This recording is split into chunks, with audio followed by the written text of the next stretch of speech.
This episode looks at the epic task we all have ahead of us, rebuilding society as we create a new normal.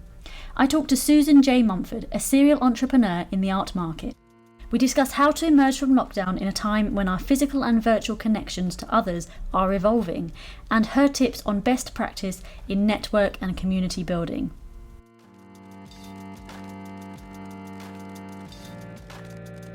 My name is Nicola Anthony, and I'm a sculptor at home during the lockdown. Without my metalworking equipment and my art studio, I am doing much less of this and much more small work like this. In my search for creative ways to problem solve during this time, I decided to share with you my learnings and my mistakes, along with words from my own creative mentors and coaches, who are helping me so much right now, and of course, my two newly promoted studio helpers. Hi everyone. I have an important message before this video begins, and that is that this video was filmed before the horrific murder of George Floyd. In the weeks since then, we have seen protests around the world, and we have had a great awareness of the Black Lives Matter movement and of the discrimination in whichever country we live in. Lots of you have been writing to me or commenting. Of course, a lot of my work is about telling the stories of people who we might think of, or the viewer might think of, as other.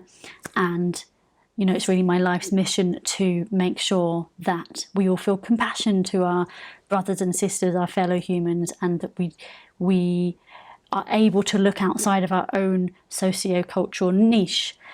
And I know that I'm thinking, what can I do better in my life? How can I be a better ally? What else can I do to make sure my networks are more diverse? And I know that if I'm thinking that, then a lot of you are thinking that as well. So although this interview coming up is not about racism and it's not about diversity, it is about community, and Susan mentioned some great tips about giving back to the community, about connection with other people, and also about having more than one mind running a group or a community for that richness of thought and diversity of perspective, which is really incredibly important.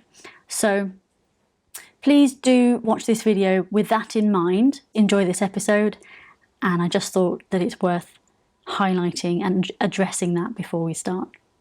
Thanks. Susan J Mumford founded the Association of Women Art Dealers in 2009 and the Be Smart About Art Network in 2012. She's a natural-born entrepreneur who has created ventures and communities dating back to her childhood days, and she has a passion for fairness. Hello, Nicola. Oh, hello there.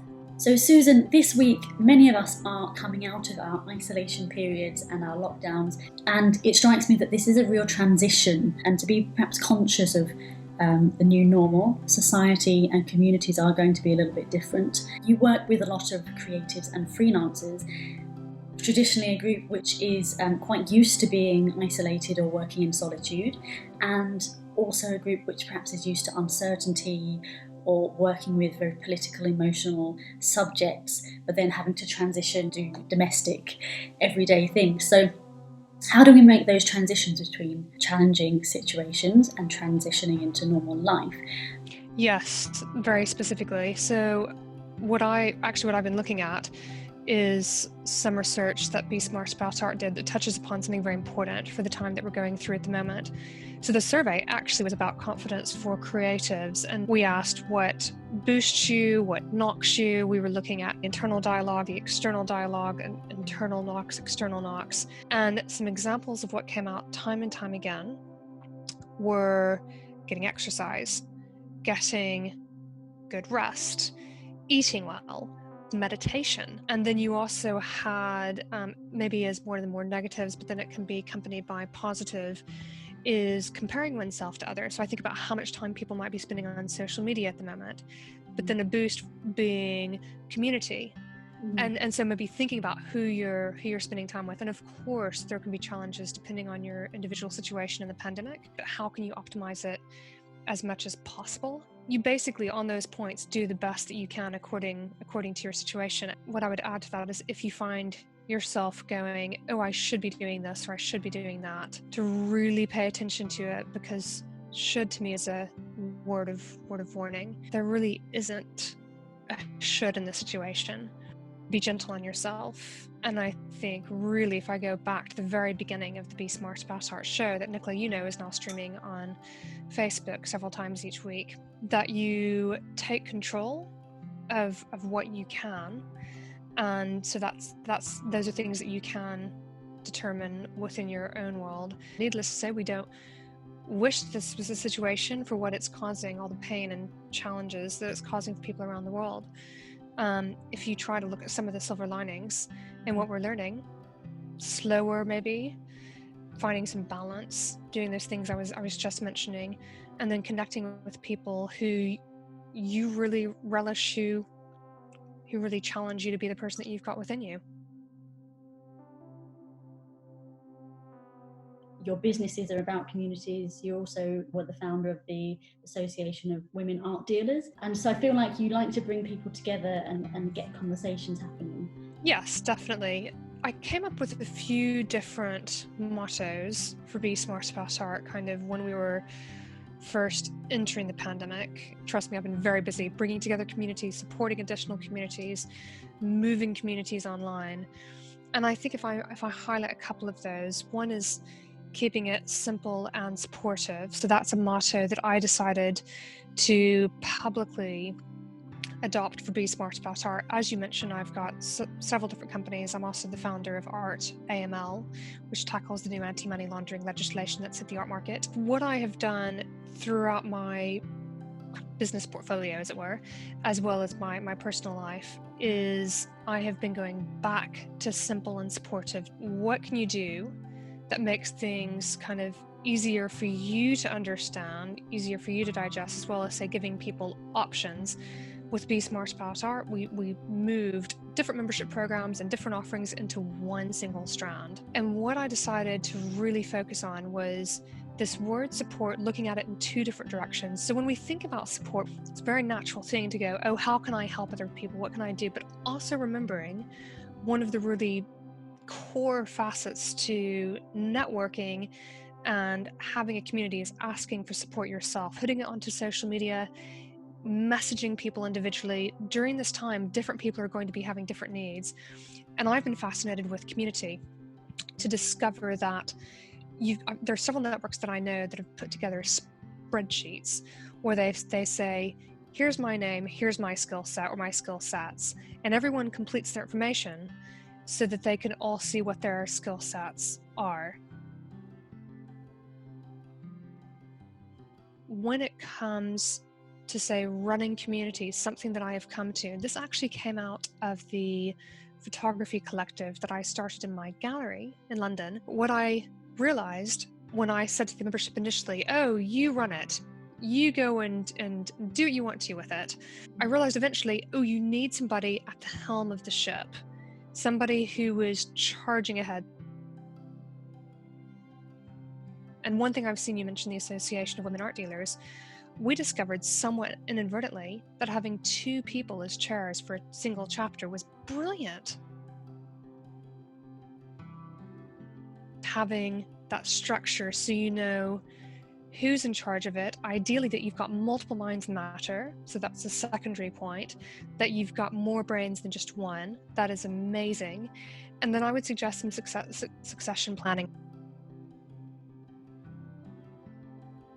Really be conscious about how you're framing this as well. Us talking in a video call, no, it's not the same as being face-to-face. It doesn't replace being face-to-face.